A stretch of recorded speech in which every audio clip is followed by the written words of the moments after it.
Today here on the Infinite Energy Podcast, we're covering the energy of competition. Oh, I could definitely say that better. Today on the Infinite Energy Podcast, we are covering the topic of competition. Okay. Today on the Infinite Energy Podcast, we are covering the energy of competition. If you didn't pick it up, we are competing for the energy of competition. Best intro. We hope that this podcast will be fun for you. It is a great topic. Stay tuned. Hi, we're sisters Kay and Shi, and we're the hosts of the Infinite Energy Podcast. We believe that everyone has the power to live a more energized, optimistic, and fulfilling life. In every episode, we share tips and techniques for harnessing your own power and creating the life you deserve. Get ready to ignite and discover the limitless power of infinite energy. The energy of competition is what we're going over today in the Infinite Energy Podcast. And what qualifies Shyla and I uniquely to discuss this particular topic is the fact that we are siblings. And there is such an infamous competition and competitive environment among siblings. It even has its own name, sibling rivalry. Right. It gets its own classification. That's how competitive siblings tend to be. And since I am currently raising 3 siblings in a perfectly aged area to be competing with one another, I can say that sibling rivalry is absolutely a thing. Now, being 7 years apart, when we were kids, the rivalry was less rivalry and more just contentment towards each other. But as we've gotten older, the competition has at times been unhealthy, at times been healthy, but always been present. Sometimes we laugh at it, sometimes it's serious, but it is definitely something that's there. And I think it's a current most of us can relate to is this energy of competition. Well, I think what Shyla and I realized was what is expressed within the Latin root of this word. And we're going to get there. But before we do, you know what it's time for. We got our definition of the day. Shy, spit us that definition. Oh, I would love to. So today we are talking about the energy of competition, which is referring to the intense motivation that drives individuals or organizations that they feel when competing with others in a particular arena. So we're really talking about that energy of competing, right? That being in the arena. Things are on the line. There is a score. There is a prize, right? That verb of compete, to strive consciously or unconsciously for an objective such as position, profit, or prize, or to be in a state of rivalry. So as a verb, that's what compete means. But this competition is something that we talk about a lot in modern day. And Kay, I hope you'll take us back to those ancient times you just referred to with that Latin definition, because when we heard this, it changed our whole understanding of the energy of competition. So let's go ahead and reverse that clock all the way back to when Latin was the dominant form of communication on this planet. Now, the word compete comes from the Latin word competere, which means come together. But later in Latin, it developed to the sense to strive or conspire together, which was the basis for the English term. Now, what I love about this definition is that when we look at competition, many of us get lost thinking that competition means comparison. But those two things are different. Competition is about conspiring together to go further than anyone has thought possible before, to push you beyond your limits and to hopefully do the same for the others who are also courageous enough to step into the arena. This reframe is so beautiful. I love it. I love that this is the Latin origin of the word competition and compete, because truly it's that idea of iron sharpens iron, right? If you were with us last week, we talked about the energy of pressure. It's very similar, right? There's a lot of pressure when we're in competitive situations, right? Where we're being ranked against others, where there is some kind of final outcome. Now that's that traditional understanding of competition, right? In fact, I know my first association and anchor with the word competition actually comes from cheer, because competition is an event, right? It's like a thing that happens. Like you work towards competition, you build a routine for competition, right? Today's competition day. So this is something that, you get conditioned into this competition, and competing means that you're going to get ranked, that you're going to get paired, that there's going to be winners and that there's going to be losers. And I think that's really a framework many of us take towards that natural natural competitive spirit and drive that comes forward in us is that it means there has to be winners and losers. But when we realize that the origin is about conspiring together, about winning together, about iron sharpening iron, about seeing you do your best, pushing me to do my best, that's the spirit of competition and competitiveness that can be absolutely fueling and positive and amazing, and something that we hope you can find more of the energy in your life. You might say, well, ladies, there are clear winners and losers. Look, the Olympics has 3 medals. One of them is gold, one is silver, one is bronze. And then the other dozens of competitors get nothing, right? So there is this clear delineation between what's winning and what's losing. But let's take this into the definition, that Latin root, that conspire together. I want to take you back to Usain Bolt's final round at the Olympics. I can't tell you exactly who he was up against, but it was a really stark rivalry, and it was very exciting. The person who he was up against was younger, was an up and comer, and the person he was up against was determined to beat Usain Bolt. He wanted so bad to get into that arena and knock Usain off of the gold medal podium that he had held for a record-breaking number of Olympics and races. Now, this was televised, this was nationalized, and you might be thinking, well, that's unhealthy competition, but consider this. Usain Bolt found another level of his training. He was recovering from injury. People were wondering if he would ever come back to the sport again in the same way that he had. He ran a dismal race before the Olympics and everyone said, he's done, he's done. But this young up and comer on Usain's heels made Usain find another way of training that actually ended up now becoming a standard for runners going forward. And it created one of the other best runners of all time who could then come forward and succeed in further gold medal Olympics. Now you might say, well, Usain Bolt won the gold medal. He did, by the way, he won. And the other guy won silver. Well, Usain won the gold, which means that other guy lost. No, they conspired together to raise the bar of excellence for the entire sport. This reframe can be really helpful because it doesn't put those who didn't make it onto the podium into this category called losers. What it does is it pulls everyone together in one aim of raising that bar of performance or excellence.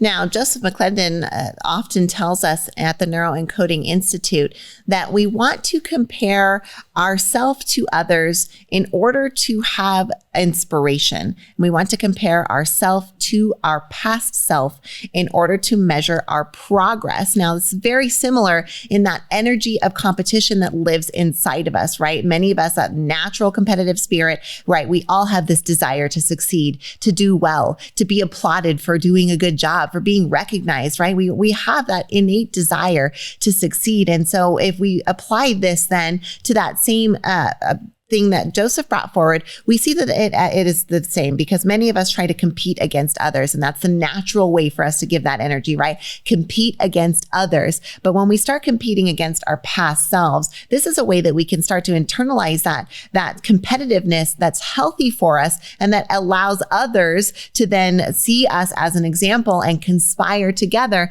to rise the level for everyone. And so just redirecting that, rather than competing against others, competing against yourself. And I often think about, competing against myself in terms of kind of a daily score at the end. Did I do my best today in every way? Now, the answer is always no, because there's room for improvement, right? But even just asking myself that allows that redirection of that competitive energy away from comparing and competing against others to comparing and competing against my past self or my current self as of the day. That can be much more empowering because you're not allowing the comparison to potentially steal your joy. I don't remember who said it, but there's a very popular quote that says, comparison is the death of all joy.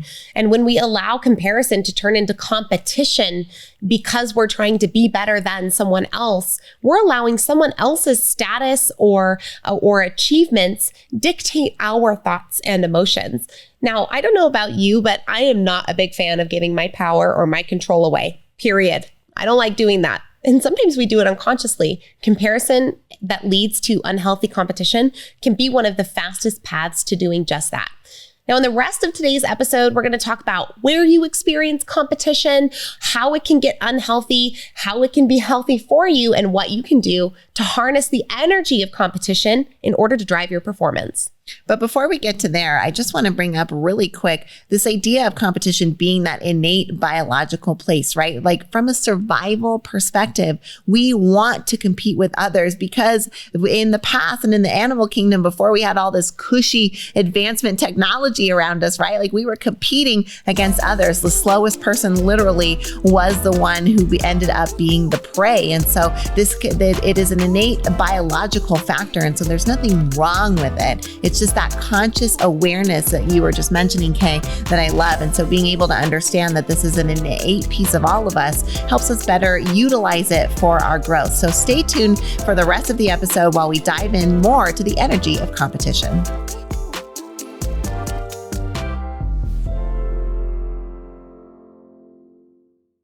One of our proudest business accomplishments is what we've been able to do with Squeeze In franchising. The Squeeze In is a breakfast lunch restaurant featuring the best omelets on the planet, and it's been around for almost 50 years. And now you can have a Squeeze In your community. We've seen how this business transformed our families, and now we are so excited to offer this to families around the country to see how this little restaurant might change their family and their community. If you're wondering how to set up your adult children for legacy and success through a small business, then the Squeeze In is an option we urge you to consider. Come find out more about Squeeze In franchising at squeezein.com.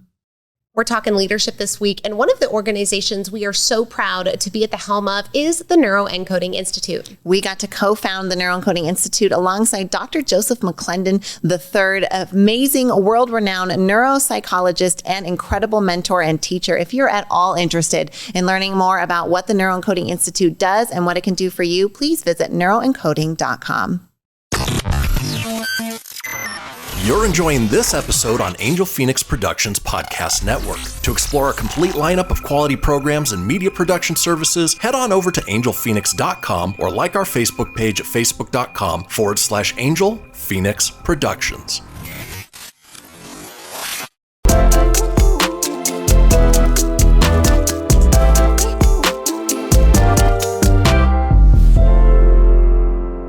Now, Shai, you ended us out talking about how competition is part of our survival instinct. And I just want to expand on that a little bit here because competition is everywhere in nature. I mean, think about the incredible discovery that Charles Darwin came across on the Galapagos Islands that eventually led to this idea of the survival of the fittest, right? That generationally speaking, there's literally competition happening from a gene pool perspective as to what genes get prioritized and what don't as a result of how they handle the challenges and whether they were successful or not. If we look at tribes of gorillas or monkeys, there's competition for the social rank and order that happens within the tribes. We think about males of all kinds of animals competing against each other for a female's attention when it comes to the survival instincts. And so this is not unique to humans. This is part of the natural order of the world and is something that is seen everywhere. In fact, it's so part of the natural order of the world that it's what our current economic system is based off of, right? Capitalism is all about competition. Businesses competing, the best ones win. The most competitive businesses make it and the most profitable businesses make it. So even all of our societies leading up to developing the economic system of capitalism were not competitive, right? I mean, they were, but in terms of kingdoms warring against each other. So still competitive, but not for the everyday human. Now, capitalism says everyone competes in the free market and the best ones win. And so we see this demonstrated everywhere. It's no wonder that we feel this pressure of competition and this competitiveness being stoked around every corner. Well, let's not villainize competition, right? Because it wouldn't be here if it didn't serve a purpose. But there are differences between healthy competition and unhealthy competition. And we're going to go ahead and just take a quick minute to unpack what this can look like. Maybe if the competition in your life is going from the healthy place to the unhealthy. When we think about healthy competition, we think about, first of all, from that internal sense, are you okay with losing? If you're not, you need to start there, right? Because you've got some issues that are going to hit you every time you get into the arena of daily life. So that's something that you'll want to work on. Okay. But losing takes grit.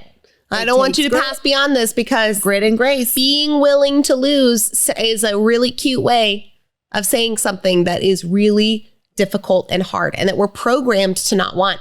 I know this because I have a 5-year-old. She just turned 5, so she was 4 when she said this to me. But we were playing games and she wasn't winning the games. And she goes, well, Mommy, I don't want to play anymore. And I said, well, why? And she goes, because I'm not winning.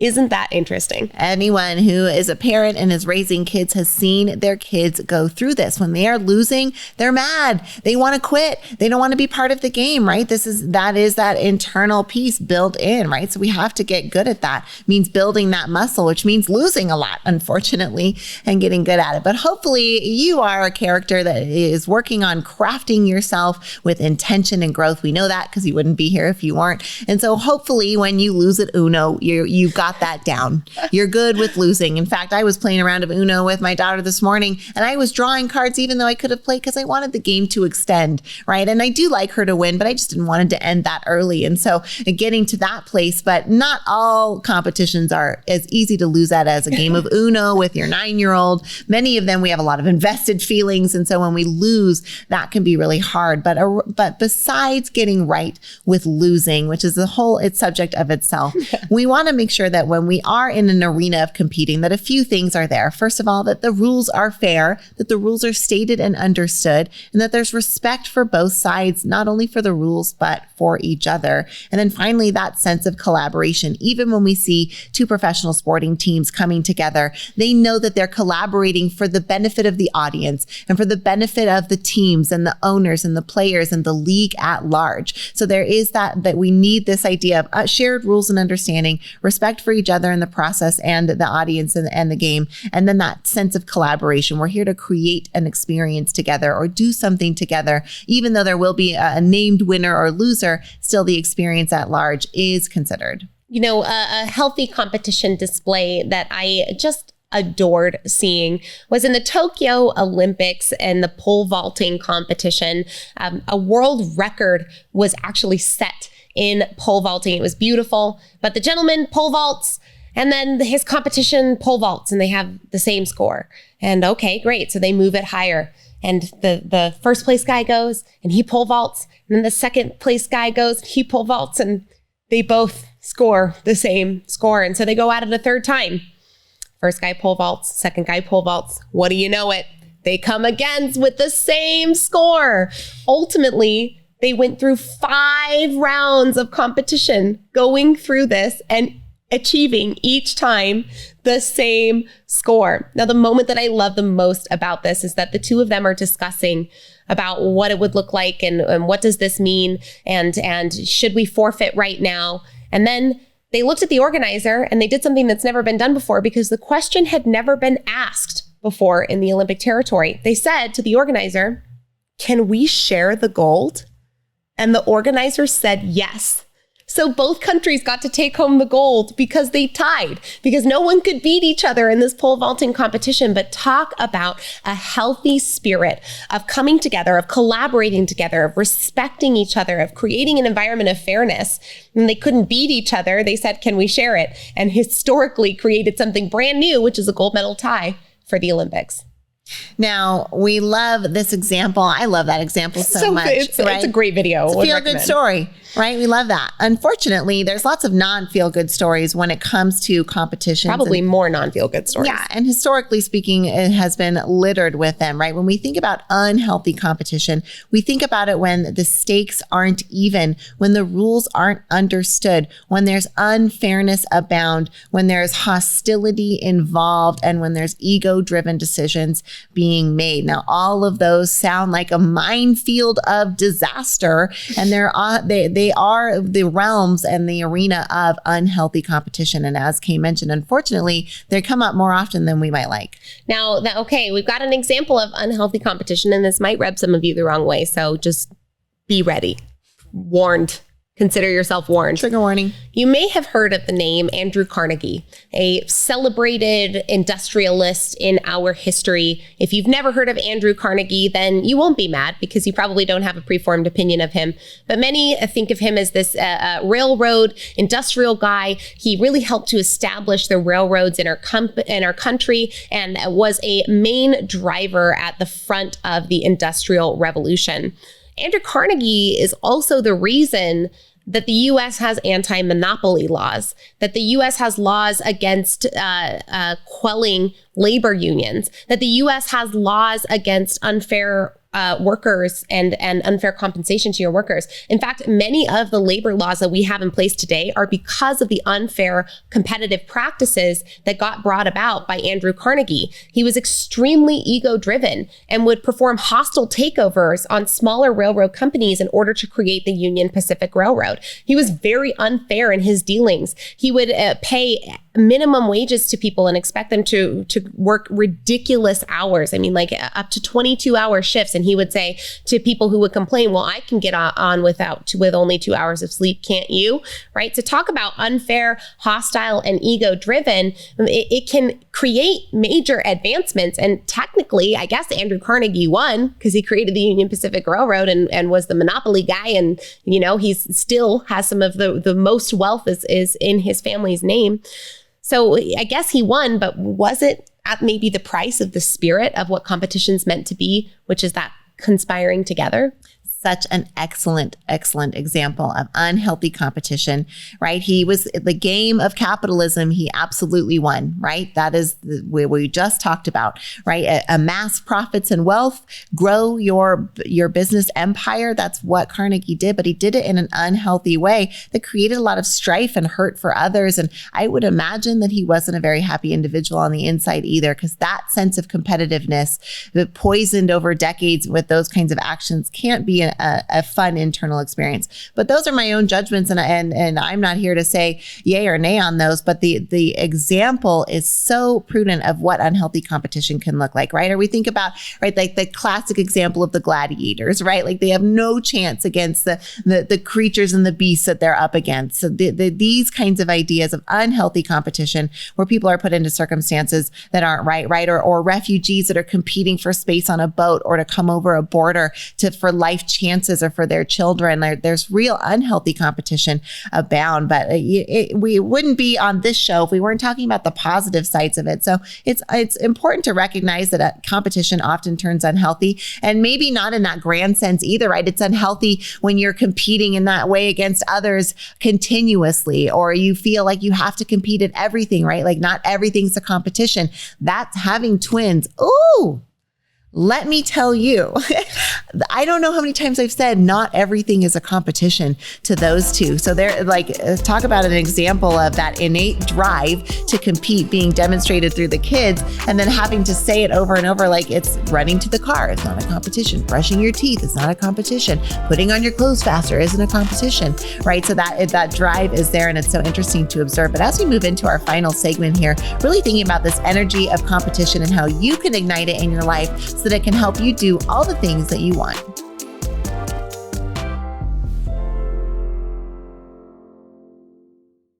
Do you find yourself losing control of your scroll on social media?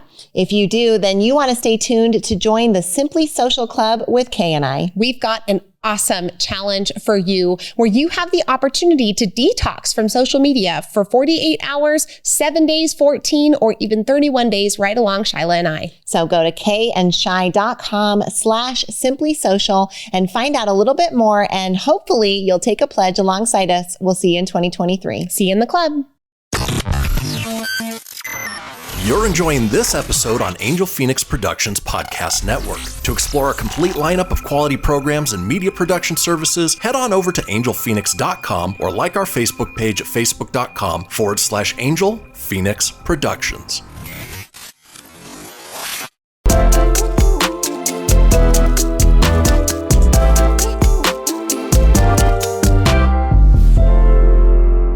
The energy of competition here on the Infinite Energy Podcast. Hey, while I have you, if you're enjoying what we're doing here today, go ahead and hit the subscribe button. Be sure to leave us a review. Your reviews really help us to get seen by more people who might benefit from this material. So if you would be so kind as to leave us a review on Apple Podcasts. And if you're watching this on YouTube, I'm going to lovingly, respectfully ask that you leave YouTube and go leave us a review when this episode is done. We are competing against many other podcasts and episodes and shows. And so we sure would love the support and help. And we sure would also love to share with you some of the signs that competition is getting unhealthy for you. And when it's time for you to say, this is toxic and I need to make a change. These are more here to be maybe alarm bells for you. And the interesting thing about toxicity for competition is that it doesn't necessarily always only happen when you're in the ring, on the court, or in the field. Sometimes the toxicity around competition happens inside our inner circle, inside our own hearts and minds, when we are comparing ourselves to others or getting into that zone where we maybe think we are competing against somebody, but they don't have that same understanding of us. So when we see hostility or aggression in ourselves or in others around us, that's one of those whoop, whoop, whoop, right? Warning signs for us that things are getting a little bit toxic in this competitive environment. When we start to witness unfairness or when we're willing to cheat, that's when we have to realize that we're willing to compromise our values on the means in order to get the ends. And that's toxic for you. That's not going to end well for anyone. And so that's a good warning sign for you. If you're willing to cheat, you see others cheating or people on your team are cheating, or you see unfairness starting to happen, things are not in a good place in that competitive environment. The next signal is an obsession with winning. And we're not talking about a healthy obsession, because there is such a thing. A healthy obsession is when you have a passion and it's driving you. You're fueled by how much you love something. An unhealthy obsession is when you are obsessed with winning to no end. Maybe you're overtraining. Maybe you're pulling all-nighters just to get through your work. Maybe you're not leaning on others or expressing toxic leadership traits as a means of getting things done. Your obsession with winning might be a sign that you are dipping your toes into toxic competitiveness. Dipping indeed, especially when it gets to that obsession where you're willing to compromise again your personal values or character in order to achieve that end, right? Are you going to Carnegie it? Because if you are, that is unhealthy. If you are experiencing negative emotions around this competition, if that pressure has gone to the toxic side of things, that's a good trigger warning sign for you that you are not in a place where you are going to build something positive that you enjoy in the long run. And finally, if you're starting to witness harmful outcomes for yourself or for others, that's when we know it's time to redirect our competitive energy in a way that's more healthy for us and in an environment that is conducive to the growth we seek. Now, we witnessed a very unhealthy level of competition in affect a singular player this weekend. Shyla and I had the pleasure of taking our kids to the UNR basketball game here. University of Nevada, Reno played UNLV, the University of Nevada, Las Vegas, which was a big rivalry, a big deal. UNR, Nevada, Reno lost in overtime by just a couple of points. It was a heartbreaking game, but in the final bit of the second half of the game, one of the Las Vegas players was given too many fouls and asked to be removed from the game. The ref removed the player from the game. The player responded by yelling at the referee. And then as he was walking off of the court, he turned around. He let out like a guttural scream, like a ah! Hulk ripped off his jersey, like not a joke. Ripped it in half open. Hulk ripped off his jersey, screamed again, and then stormed off the court. His team ended up winning. The team won, but the player acted like that. Well, and he fouled out. Like, it's not uncommon at the end of the game, a couple of players foul out. Like, so perhaps it was show, right? Perhaps this was just, a healthy expression, but it certainly didn't seem like a healthy expression in the arena where everyone's here trying to conspire together, right? For the last game at the home court during a snowstorm. It was an unforgettable game. Unforgettable. And a lot of fun. But when we think about that sense of competition, let's try not to maybe Hulk rip our shirts. And gutturally scream just because we fouled out in a game where that is common to happen, especially as the game goes into overtime. And think about how we can stoke and ignite this idea of competition so that it doesn't turn into that. And we are able to really use it to go into another level in a way that is positive and overall good for us. So let's talk about cultivating a healthy sense of competition to fuel your growth and to accelerate your improvement in your life. Now, the first thing that you can do for yourself to help foster a sense of healthy competition is to set clear goals and expectations for yourself. Now, this might seem like a yeah tip, because if you're on this podcast, you're likely somebody who engages a lot in personal growth and development. But setting clear goals and expectations allows you to understand where you are on your scorecard, right? Not where you are in comparison to society's scorecard, not where you are in comparison to your sister's scorecard, where you are in comparison to your scorecard. But having clear goals and expectations from the outset will allow you to compare you to you. Right? It's what's winning. If you don't know, then you've been mindlessly competing in a game where you can't win. Like, don't do that to yourself. What is winning? Like, define it for yourself. That's what a goal and expectation is. It's understanding what your win is. And hopefully, as you think about that, you might realize, well, I know what winning is in terms of like career or like get the book published or like that. But what is it? How can you expand on that so that it's more dimensional and in alignment with who you are and motivating to you, right? Because we know when we add purpose and weight and gravity and reference to something, it helps motivate us towards those clear expectations. So I want the book published and I want to do it with a sense of integrity while I honor the people around me, while I maintain my relationships, while my character comes out stronger from learning and growth, right? Like, not just what that goal is, but how you achieve it allows you to define winning in a dimensional way that's not so black and white, and that allows you to enjoy the process along the way. I'm so happy you brought that forward, Shai. I think that many of us have a narrow vision of what a goal or an expectation should look like, but adding those dimensions to it really helps us to be more fulfilled. And it allows us to do our second step here, which is to focus on personal improvement. This is you v you, baby. This is, are you better today than you were yesterday? In fact, I heard Joseph McClendon III, our dear business partner and friend, ask someone today, are you better today than you were an hour ago? And the person said, yes, because I'm always improving. So think about this, you versus you. When we start to compare outside, when we start to look at other people and say us versus them, not only do we create separation, but we create unhealthy competition and comparison that might lead to the extraction of our joy.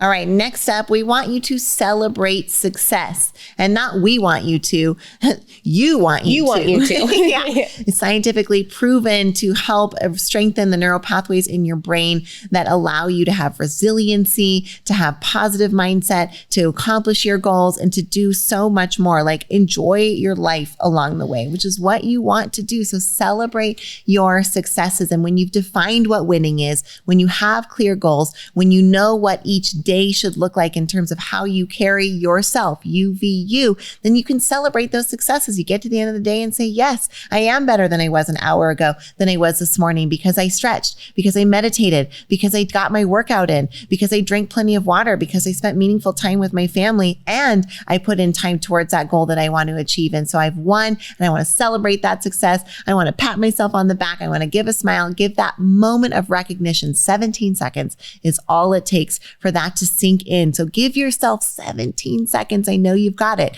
every night to celebrate your success and your wins from the day. And then, of course, evaluate where you want to do better in the next day. You know, I'm in training right now for my private pilot's license, and a common phrase in the aerospace section is they say the plane wants to fly.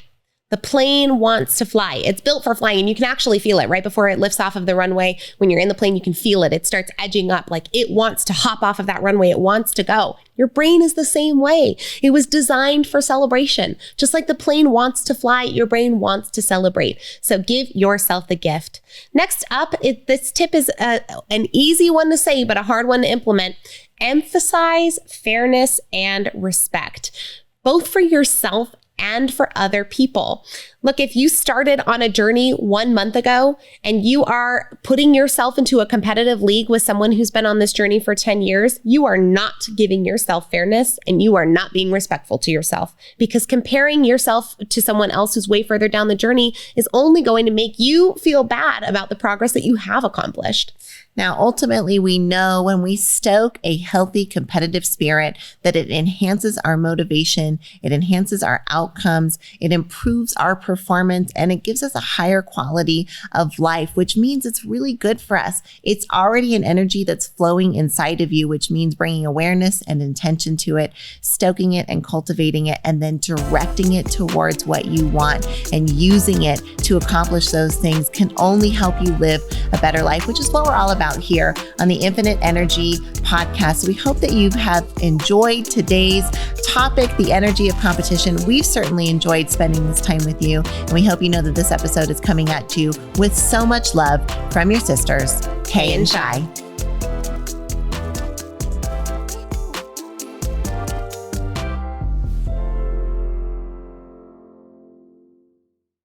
This podcast was a production of Angel Phoenix Productions. Explore more episodes of this show or other great shows on the Angel Phoenix Podcast Network by visiting angelphoenix.com. The views expressed in this show do not necessarily represent those of Angel Phoenix Productions or its advertisers and may contain language that's unsuitable for younger listeners.